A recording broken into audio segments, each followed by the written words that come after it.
Hello folks, back again for another video. Today I'm going to take a quick look at this Jakks Pacific all-in-one Namco joystick with 5 arcade hits from the Namco company. It's one of the best, I think, all-in-one joysticks of this type, and I'm here to show you why I think that is. Stick around. So this Namco stick came out from Jakks Pacific around 2004, and so that makes it about, what, it's 2022. So it's almost 18 years old, which is kind of crazy to imagine that these sticks have been made and around for so long. This is one of the earlier units, and even though it's one of the earlier units, it's got a lot of neat little features that I think are pretty cool, especially one that I'm going to get to. Right off the bat though, I wanted to show you the games that are included. We have Miss PacMan, Pole Position, Galaga, Namco, which is the company that makes these games, Zevious, I guess Zev because Kev, and then Mappy. We have here a menu button, we have an on and off button, and it runs on 4 AA batteries. So you cannot plug this into a power socket. One thing that bothers me is I haven't had this in storage since about 2005, which is when I got this. And I haven't had it out recently. The coloring's a little off just from being in storage in a tote. It's kind of more of like a bluish color. You can kind of see a little bit of the contrast here. So I don't know what happened. I guess it suffers from a little bit of what the SNES, a lot of Nintendo plastics yellow over age just from not even being around anything extreme heat or anything. But it's a basic wire. It goes out to your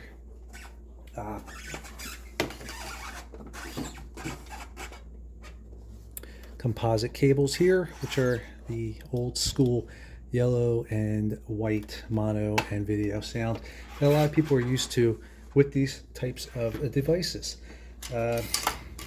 We have here a select button, a fire button, and one cool feature I'm going to get to, and I'm not going to do it right now because I've yet to see it done again in any of these types of devices. But essentially you have a 4-way joystick as far as I can tell. You can feel it kind of click into position at each of these increments. I got some little rubber feet here, kind of keeps it steady on the counter a little bit. I just think this is a very solid unit. I kind of picked it up on a fly.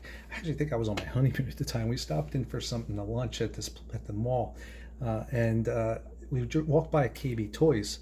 This was there, and there was also the Commodore 1 joystick, which I may do a video on later. They were both on clearance. I think this is only like, I don't know, 10 bucks or something. Unfortunately, because of this composite cable here going to this TV, the picture quality is nowhere near what we're going to get and suspect to have on something of technology of these days. It is playable, but it's a little rough looking, and I don't think these LCDs help. I mean, this was meant for a tube television back in 2004. People still had the regular 4:3 old CRT displays, more or less, so it looked a lot better then. In any case, I took this apart a little early. Unfortunately, I must have left the batteries in. I've never usually do that, so I must have obviously forgot to take them out. One of the batteries had a large leak here, very dangerous.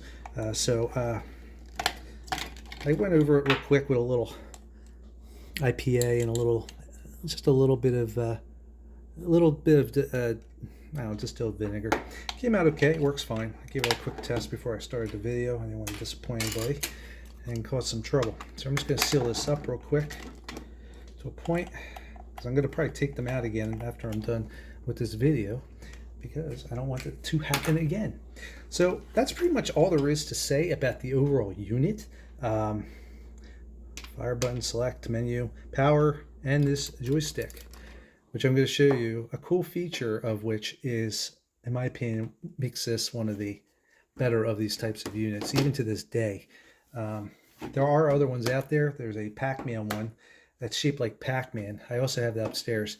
I don't really know if I want to make a video or not of that. I may get to it, but a buddy of mine, Shane R. Monroe at Monroe World, he recently just did a review of that, and that kind of gave me the idea maybe I'd bring this thing out. I almost forgot I had it. And it's funny because I actually really enjoyed this one, and I'm not really big on these all-in-ones just because I've been around these games for all my life, and I expect a little bit of accuracy and good emulation and so forth. playing MAME and all these emulators on the PC kind of spoils you. So when you get to something like this as an enthusiast of these games, it's okay for the mass media people, but someone like me, it's not my first go-to thing. But that said, I'm getting to a killer feature of this device, which I hope everybody really gets a kick of, just like I did at the time when I discovered I had it.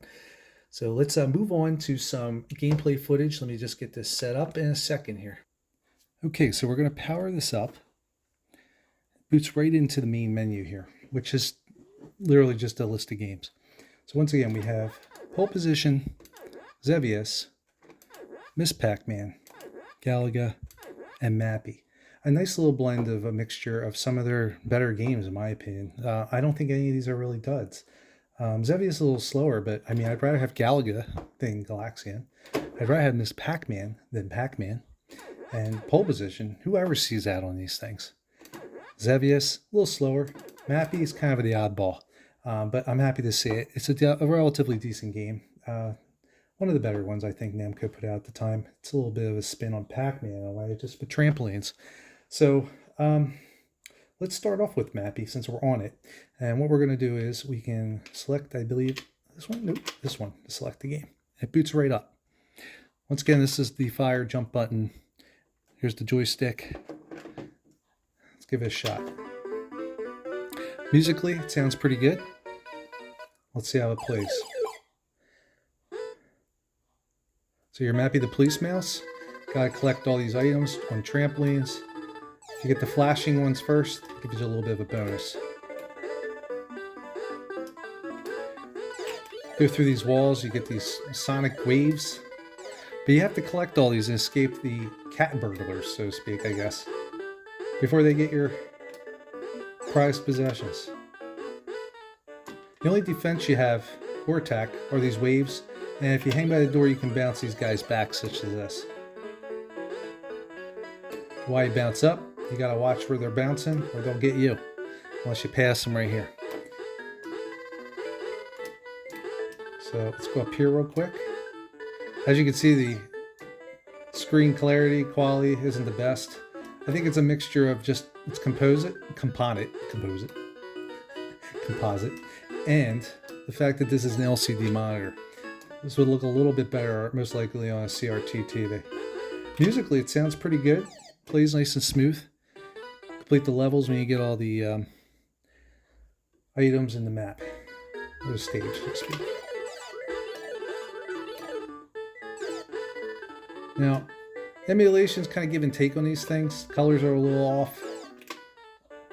But yeah, the price you pay, it's a pretty solid little game. So that's Mappy. So in order to get back to the main menu, right here, you hit this little menu button down here. And it's going to ask you, do you want to quit or continue? So essentially, it's also a pause button.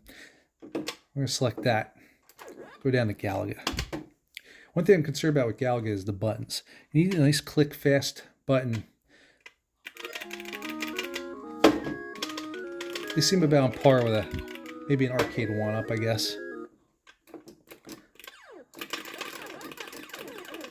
Stick's pretty responsive. It's nice and tight, which is pretty good for a game like this. You don't want a lot of throw in something like Galaga. You want nice, tight, curved corners in Pac-Man. And in Galaga, you want a nice, tight back and forth left and right motion to wipe out these swarms of enemies. So, plays pretty decent. I like that the score's at the top. That's how you know it's not just a port over of the Nintendo version, which you see a lot of times on these things, because the Nintendo version, they put all the data information, the high score, and some stats over in the left bar to make up for the fact that this is a vertical shooting game. So I'm going to get one of these guys to come down and give me a tractor beam. Oh, shoot. I was getting cocky. I was trying to take them out while they were getting ready to suck me up.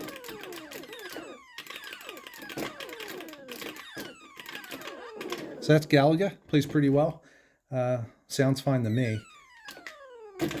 Colors are just a little blurred around the edges due to the, as I mentioned, screen variation there. Alright, I'm going to hit that menu again. We're going to quit, and we're going to hit Miss Pac-Man. Now, Miss Pac-Man, in my opinion, is the best version of Pac-Man. I don't think anybody can doubt that. It's superior than Pac-Man. It's got more variety. It's just got better quality to it. It's a much more long-lasting game to master. A lot of the sequels Namco tried to come up with, Pac and Pal, Pac-Man, Super Pac-Man rather. It was all just so, they threw too much into the kitchen sink, so to speak. I mean, this is just Pac-Man, but better. As you can see here, the colors are a little weird. You know, that could be another thing as well. I don't know if I can get in there. Let's see if I can mess around with this menu system. I'll take up too much time. Maybe we can get a better picture. I think I just have this on default. Oops. So let me go back here. And we're going to go down to, I use this. I don't have the remote handy, unfortunately. So I'm using these side buttons. I'll get this eventually. There you go. Let's try changing,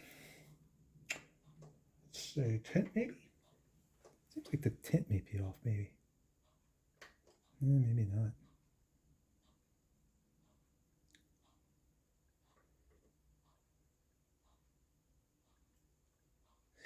And real quick, let's try the color. I'll try to give this some fairness. I definitely don't remember these colors ever being very accurate even back then. I mean, they're certainly not, the maze isn't orange like that in general.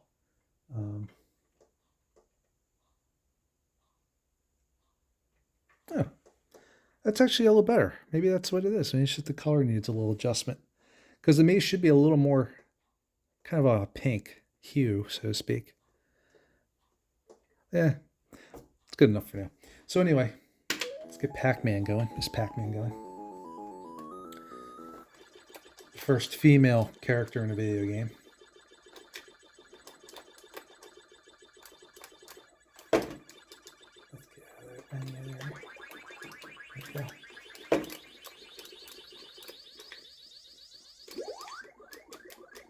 So this controls really well. Like I said, these are it's a four-way, so you're getting some nice turns and corners. You're getting around those corners really well. It plays very well, actually. As you can see, it's got the sidebar, but yet this is not the Super Nintendo version. So it's some kind of weird hybrid emulation of the arcade, proprietary, I guess, that they did in-house. It plays very well. I can't complain. If you wanted to get a quick hit of Miss Pac-Man in. One thing, it's a shame though, and obviously, like I said, this thing is, 18 years old now, so the technology is kind of caught up a little bit these days. Some of the newer devices, as like the aforementioned one I mentioned, that's kind of an all-in-one that's shaped like Pac-Man. It makes a nice display device and everything, even when you're not using it. The wires kind of close up inside it. That will save your high score. This one is not, unfortunately, going to save my high score. These things just, back in 2004, were made even cheaper and cheaper because of the technology. So we're going to get out of Miss Pac-Man. And now we're going to get to pole position. Or no, Xevious, sorry. Forgot about Xevious. Unfortunately, I'm not a huge Xevious fan. That's probably why I forgot about it. Now that sounds a little off. I can tell that right now. Now Xevious is the reason why we have a second button, because on Xevious you have to fire with the main button and you drop the bombs with the second button. So I've kind of warmed up to Xevious over the years. Back when I was younger, if you pop that in the middle, you usually get both of them. Back when I was younger, I just, something about Xevious just threw me off. I thought it was a little difficult, but at the same time, it's just kind of boring, the music and everything. There's so many games that were trying to break the mold at the time with this. Although this is, I like the whole bombing function. It gives it a little bit of a spin. I think it's pretty cool. You pop those bombs right in the middle there. It plays very well with this joystick, I have to say. And now I'm thinking about it. Is this a four-way? Because I'm able to hit the corners pretty well, so it feels great, actually, this little joystick for what it is. No complaints at all. The sound is definitely off, though. I played Xevious Arcade enough to know that this one definitely needs a little help with the sound part. It's not perfect by any means. But once again, these are not made for enthusiasts, so I wouldn't expect anything less, especially at this price point. So anyway, that's Xevious. I'm going to quit out there. And now the grand scheme of it, what I wanted to show you is why I think this stick is awesome. We got pole position. Pole position in the arcade, obviously you use the steering wheel. On this, you got left and right. Who's going to be able to play this left and right with a steering wheel, without a steering wheel, with a joystick? I'm going to show you what's cool. The steering wheel is built in to this joystick. So instead of moving the joystick back and forth, you're going to hold the accelerator, you're going to take the ball, and you're just going to twist it like this. And you're going to spin back and forth across the roadway. And you can just sit there and take it up a little bit off, a little bit more, and you can hit shift in the high gear with that bottom button and then accelerate. And you see how smooth that is? It's fantastic. It's basically replicating almost like a trackball effect in a way. Or a spinner, excuse me. A spinner, say on like Arkanoid or Pong or a Mega Race, Star Trek SOS. Except it's built into this stick here. And you're able to just sit there, shift with that bottom button, accelerate by holding down that. This is fantastic. And this is one of the reasons I love this device. Such a simple little thing like this creates a superior gameplay experience. One thing I always loved about this game, everything's just napalm explosions when you crash. I'm going to shift down the low. Let's give it another spin. Before I started this video, I qualified right away. Figures once I get on camera, I'm going to bomb out. So anyway, wasn't able to get my high score up there. You know, let's give it another spin while we're at it. Because this time I'm going to qualify.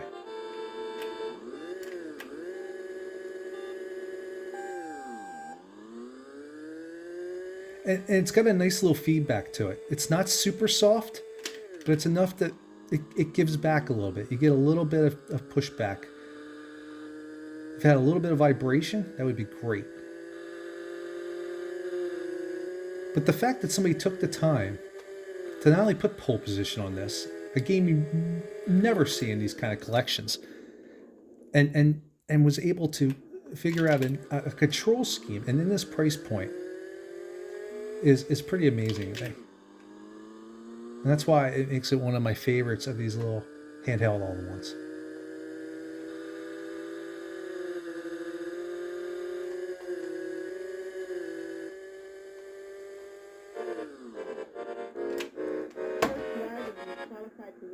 And you get the voices and everything. I mean, what a cool little game.